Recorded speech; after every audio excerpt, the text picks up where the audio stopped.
ماحولیاتی تبدیلیاں ماحول دشمن ہیں، آئندہ نسلوں کے لیے بھی مزید خطرہ۔ ایسے میں پاکستان کے نئے چہروں نے کر دکھایا ہے ناممکن کو ممکن۔ جی ہاں، فیصل آباد سے امید کی ایک نئی کرن، جہاں نیشنل ٹیکسٹائل یونیورسٹی میں بزنس آئیڈیاز کی نمائش میں نوجوان ذہنوں نے کیلے کے پتوں سے ڈسپوزیبل پلیٹس بنا دی ہیں۔ اب نہ بیماریوں کا خدشہ، نہ کچرے کا بوجھ، یہ پلیٹس ہیں ماحول دوست اور جیب پر ہلکی بھی۔ طلبہ نے ثابت کر دیا تخلیق صرف کتابوں تک محدود نہیں۔ ویسٹ پیپر سے بنی پینسلیں، فصلوں کی باقیات سے تیار کی گئی روزمرہ کی اشیاء اور موٹر سائیکل کی ٹینکی میں پیٹرول ماپنے والا جدید آلہ، ہر قدم پر انوکھا پن اور عملی حل۔ یونیورسٹی انتظامیہ بھی مطمئن کہ یہ طلبہ صرف گریڈز کے لیے نہیں، معاشرتی بہتری کے لیے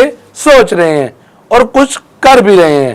نمائش میں پیش کیے گئے 50 سے زائد انوکھے آئیڈیاز نوجوانوں کی صلاحیتوں کا ثبوت ہیں۔ طلبہ کا کارنامہ نہ صرف معیشت، ماحول بلکہ صحت سمیت دیگر لوگوں کے لیے بھی مشعل راہ ہے۔ شہریوں اور کاروباری حلقوں نے اس کارنامے کو سراہا ہے اور ان کا یہ کہنا ہے یہی نسل ہے جو تبدیلی لائے گی، کتابوں سے نکل کر میدان میں اتر آئی ہے۔ اگر آپ کو بھی یقین ہے کہ پاکستان کے نوجوان کچھ کر سکتے ہیں تو اس ویڈیو کو لائک کریں، شیئر کریں اور بنیں ان خوابوں کی آواز جو اب حقیقت بننے جا رہے ہیں۔